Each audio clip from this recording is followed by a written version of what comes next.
Halo semuanya, kembali lagi bersama saya Widya Syaiful, mahasiswi Psikologi Universitas Boswa.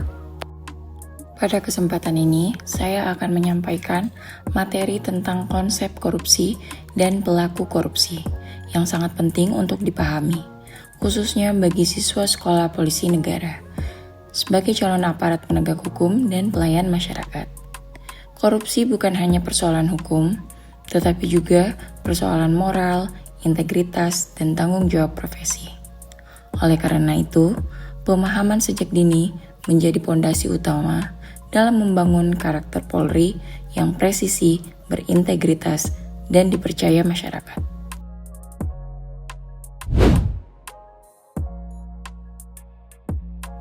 Secara etimologis, kata korupsi berasal dari bahasa Latin, corruptio, yang berarti rusak, busuk, atau menyimpang dari nilai kebenaran. Menurut Undang-Undang Nomor 31 Tahun 1999, Junto Undang-Undang Nomor 20 Tahun 2001, korupsi adalah perbuatan melawan hukum yang dilakukan untuk memperkaya diri sendiri atau orang lain atau suatu korporasi yang merugikan keuangan negara atau perekonomian negara. Dalam perspektif etika dan profesi kepolisian, korupsi adalah penyalahgunaan wewenang, jabatan, atau kekuasaan untuk kepentingan pribadi atau kelompok. Korupsi tidak selalu berbentuk uang dalam jumlah besar, tetapi juga bisa berupa fasilitas, kemudahan, jasa, atau perlakuan khusus yang diperoleh secara tidak sah. Pelaku korupsi adalah setiap individu atau kelompok yang melakukan tindakan korupsi, baik secara langsung maupun tidak langsung. Pelaku korupsi dapat berasal dari 1. Pejabat publik atau aparat negara, 2. Pegawai negeri atau anggota Polri, 3. Pihak swasta, dan keempat, perantara atau pihak yang membantu terjadinya korupsi. Dalam konteks penegak hukum, pelaku korupsi tidak hanya mereka yang menerima, tetapi juga yang memberi, memfasilitasi, atau membiarkan terjadinya korupsi.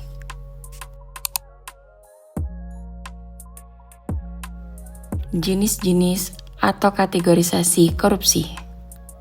Secara umum, korupsi dapat dikategorikan ke dalam beberapa bentuk utama, yaitu korupsi suap atau bribery, pemberian atau penerimaan sesuatu untuk memengaruhi keputusan atau tindakan. Gratifikasi, pemberian dalam bentuk uang, barang, diskon, fasilitas, atau jasa yang berhubungan dengan jabatan.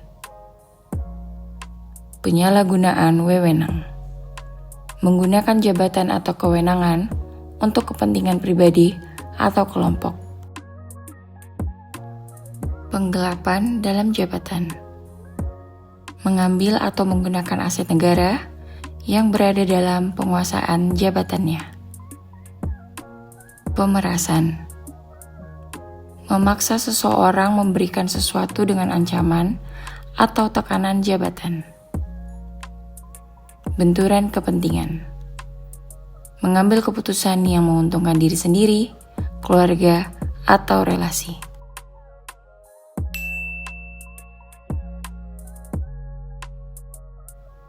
Bentuk korupsi di lingkungan sekolah polisi negara. Meskipun sekolah polisi negara adalah lembaga pendidikan, potensi korupsi tetap dapat terjadi apabila pengawasan dan integritas melemah. Beberapa contoh bentuk korupsi di lingkungan sekolah polisi negara antara lain: 1. Pungutan liar dalam proses seleksi, pendidikan, atau kelulusan. 2. Pemberian fasilitas khusus kepada siswa tertentu karena hubungan pribadi. Ketiga, manipulasi nilai atau penilaian kelulusan. 4. Penyalahgunaan anggaran pendidikan dan logistik. 5. Gratifikasi kepada instruktur atau pejabat pendidikan. Dan yang terakhir, pembiaran pelanggaran disiplin dengan imbalan tertentu. Perilaku tersebut, jika dibiarkan, akan membentuk budaya menyimpang yang bertentangan dengan nilai Tribrata dan Catur Prasetya.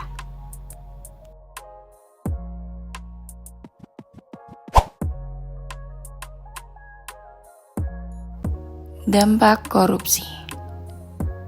Korupsi menimbulkan dampak yang sangat luas, antara lain dampak moral, merusak integritas, kejujuran, dan karakter individu.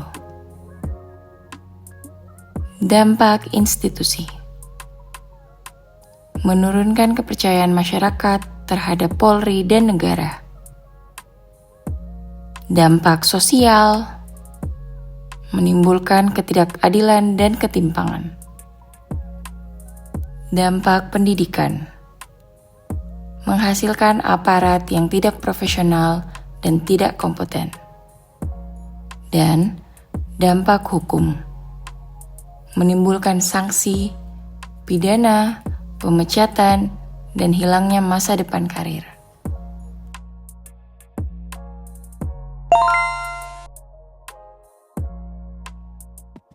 Pencegahan korupsi di lingkungan sekolah polisi negara.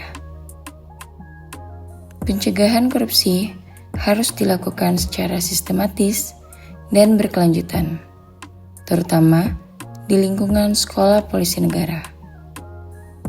Upaya pencegahan meliputi: yang pertama, penanaman nilai integritas sejak dini. Yang kedua, keteladanan pemimpin dan instruktur. Ketiga, transparansi dan akuntabilitas. Keempat, sistem pengawasan internal yang kuat. Kelima, penegakan disiplin dan sanksi tegas. Keenam, keberanian menolak dan melaporkan korupsi. Dan yang terakhir, membangun budaya malu terhadap perbuatan korupsi.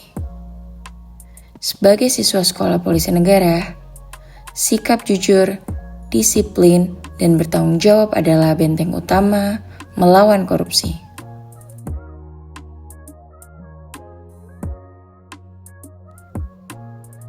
Dapat disimpulkan bahwa korupsi adalah musuh bersama yang merusak moral individu, institusi, dan negara. Sebagai calon anggota Polri, siswa sekolah polisi negara memiliki tanggung jawab besar untuk menjadi penegak hukum yang bersih, menjaga kehormatan profesi, dan menolak segala bentuk korupsi, sekecil apapun. Mari kita tanamkan komitmen sejak dini untuk menjadi Polri yang berintegritas, profesional, dan humanis, demi mewujudkan kepercayaan masyarakat dan masa depan bangsa yang lebih baik.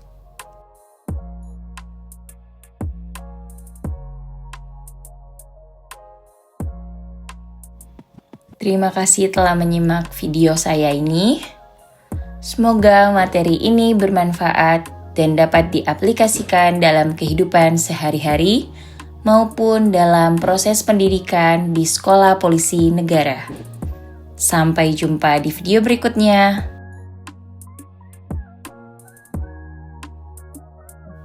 Salam presisi. Assalamualaikum warahmatullahi wabarakatuh.